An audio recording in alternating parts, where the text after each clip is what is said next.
Now we're going to talk about the extreme value theorem and absolute extrema. So I've drawn the graph of a function f here in blue.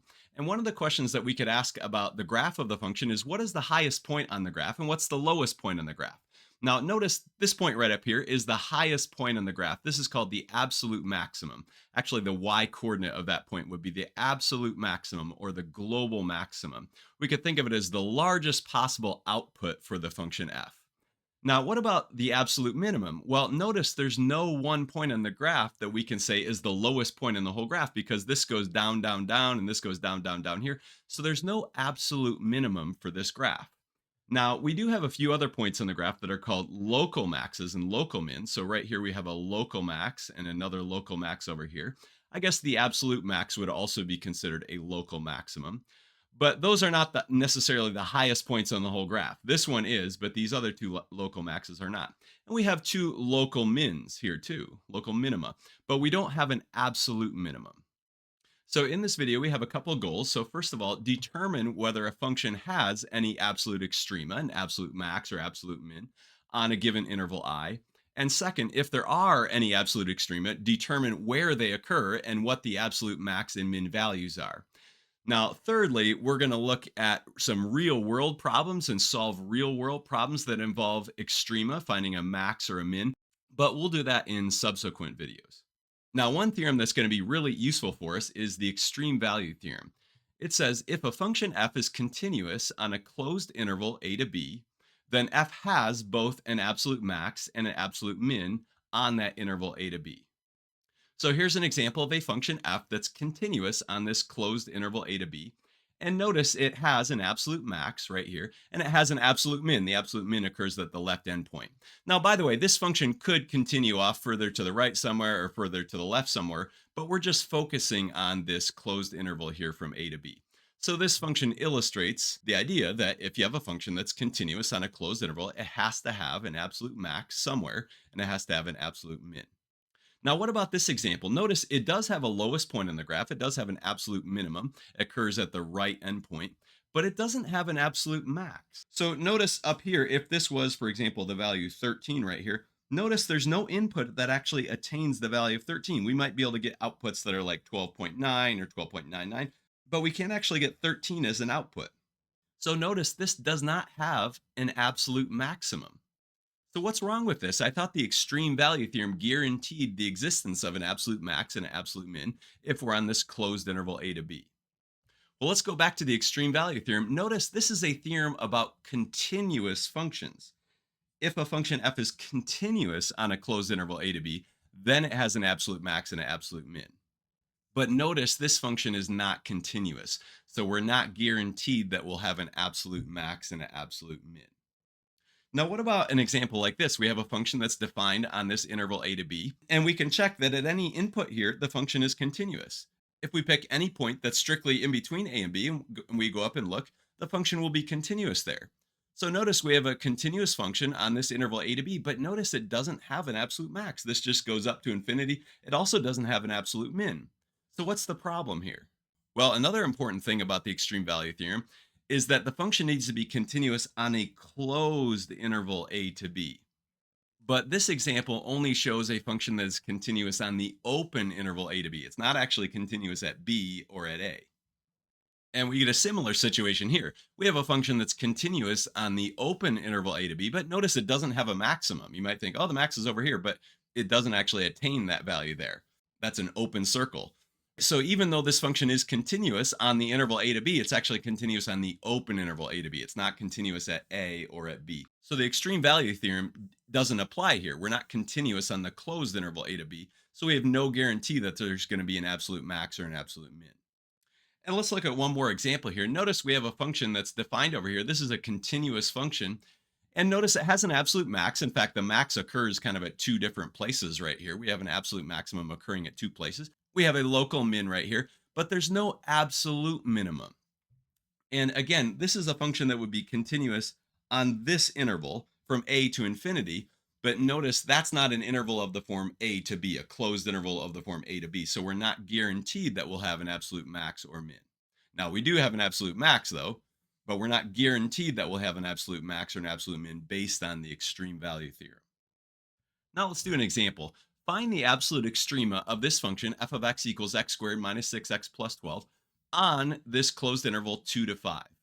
Now notice the extreme value theorem does apply here. We have a continuous function, right? It's a polynomial and a closed interval from a to b. And so it should have an absolute max and an absolute min. The question is, though, where do those absolute extrema occur and what are the extreme values? Now, here's the graph of the function in Desmos. We want to specifically focus on this interval from 2 to 5, the closed interval 2 to 5. So we just want to look at the piece of the graph that's above this interval 2 to 5. And notice it looks like the absolute max is going to occur at the right endpoint. The absolute min is going to occur somewhere in the middle of this interval here. So, how do we figure this out using calculus without looking at the graph? Well, we're going to come up with a strategy for finding the absolute extrema of a function. And here's the strategy. To find the absolute max and absolute min of a continuous function on an interval I, first of all, find the critical numbers. Second, evaluate f at all critical numbers and at the endpoints of your interval. Now, if the endpoints are not part of the interval, so for example, if I is an open interval or if the interval extends out to infinity, then you have to find the one-sided limit of f as x approaches that endpoint. And last of all, the absolute max is just going to be the largest of the values that you found in part two. So evaluating f at the critical numbers and at the endpoints, as long as that number is bigger than all the values from part three.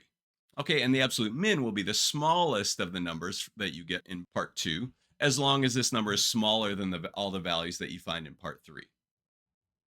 So let's do this for this example. So first of all, we're going to find the critical number. So f prime of x is 2x minus 6, which is 2 times x minus 3. So notice that our only critical number is x equals 3. So in step 2, we need to evaluate f at the critical number. So we need to find f of 3.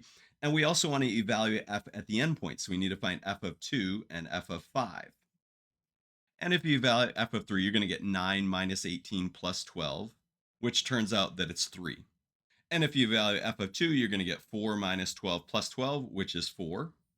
And if you evaluate f of 5, you're going to get 25 minus 30 plus 12, which is 7. Now, step 3 is not going to be applicable because our endpoints are part of our interval. It's closed at both 2 and 5. We don't have an open interval at 5, or we're not extending out to infinity. So step 3 is not applicable. So step 4 is to pick the largest of the values from here, and notice that it's 7. That will be the absolute max. And notice that it occurs at 5, right? F of 5 was 7. So the max was 7. It occurs at 5. The min is the smallest of these values. Now notice the smallest one is 3. And it occurs at x equals 3. So the max is 7. It occurs at 5. The min is 3. It occurs at 3. And notice this is exactly what we see here. The max is 7. It occurs at 5. The min is 3. The min is 3 here. It occurs at x equals 3. We also evaluated that f of 2 was 4, but that was not a max or the min. So we looked at these output values, 3, 4, and 7. The largest one was the max. The smallest one was the min. Now let's do another example. Find the absolute extrema of this function. Now this is on the whole interval from minus infinity to infinity. In fact, sometimes you could even write this without saying this. Just find the absolute extrema of this function. So here our interval I is this interval. So let's go through the steps. First of all, f prime of x is negative 2x plus 10, which if we factor this, we get negative 2 times x minus 5. So x equals 5 is our critical number. Now, next, we're going to evaluate this function at our critical number. So we're going to take f of 5, and here we get 22. And we also have to evaluate f at the endpoints. Well, we don't really have endpoints here, so that's the only one we can do. Here, though, we need to use step 3. So what we need to do is take the limit as x approaches infinity, the right endpoint, of our function. Now, if you do this, you're going to get negative infinity. And if you take the limit as x approaches negative infinity, you're also going to get negative infinity.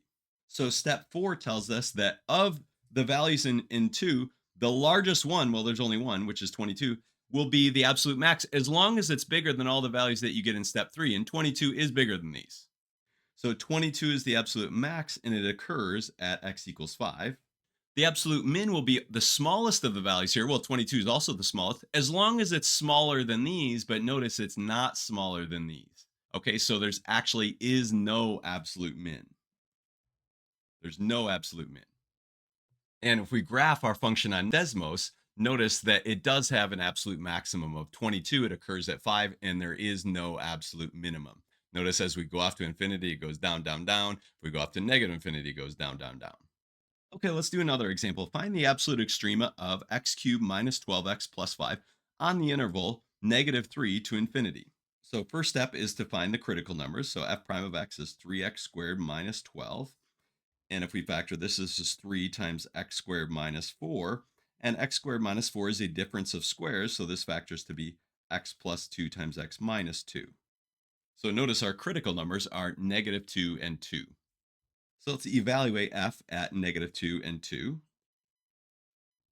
And we also need to evaluate f at the endpoint, -3.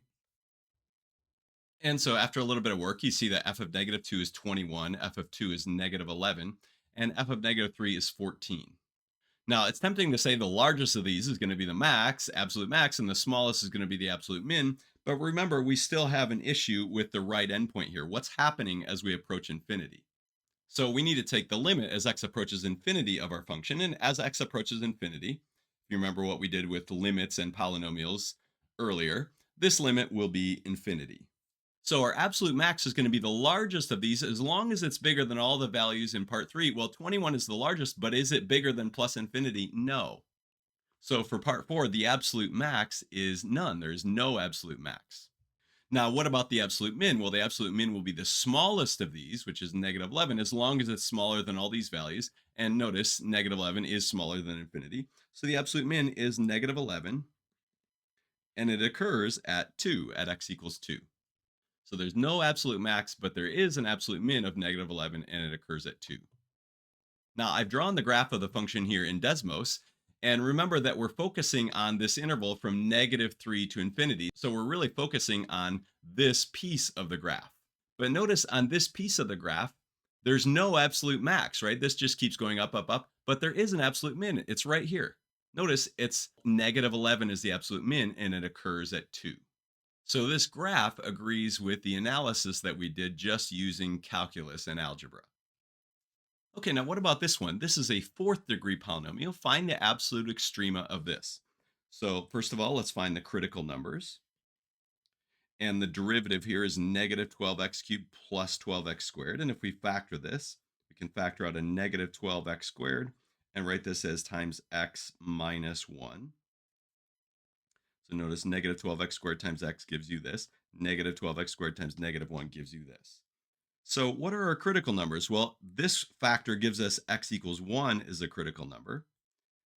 And this factor here gives us x equals 0 is a critical number. So the critical numbers are 0 and 1. So now let's evaluate f at these critical numbers. What's f of 0? What's f of 1? Well, notice f of 0 is going to be 2 if we plug in 0 for x. F of 1 is going to be -3 plus 4 plus 2, which is 3. Now, notice we're going from negative infinity to infinity. So we need to take the limit as x approaches negative infinity and also as it approaches positive infinity. And that is step 3 here. All right, so what's the limit as x approaches infinity of this function? What's the limit as x approaches negative infinity? And remember, just like we talked about in previous videos here, if you're looking at a polynomial, the only thing that really matters as far as its end behavior goes is the highest degree term. We have -3x to the fourth. And as x approaches infinity, the x to the fourth will approach infinity, but we have a negative in front of it. So it's actually negative infinity. And a similar thing is going to happen here. As x approaches negative infinity, well, x to the fourth will approach positive infinity, but we have this -3. So we get negative infinity. So, what are our absolute extrema, if there are any? Well, the absolute max will be the largest of these, which is 3, as long as it's bigger than these, and it is because those are both negative infinity. So, the absolute max is 3, and notice it occurs at 1, x equals 1. But what about the absolute min? Well, the absolute min will be the smallest of these, which is 2, as long as it's smaller than these, but it's not. Notice these are both negative infinity. So, what is the absolute min? Well, there is no absolute min. So the function has an absolute max of 3, which occurs at x equals 1, and it has no absolute min. And I have the graph here in Desmos, and notice you can see here, It does have an absolute max of 3, which occurs at 1, and there's no absolute min. Now, we also had this critical number of 0, so notice the slope of the tangent line there is 0 at x equals 0. But we evaluated this, and it was 2. That was not the highest one. The highest one was 3.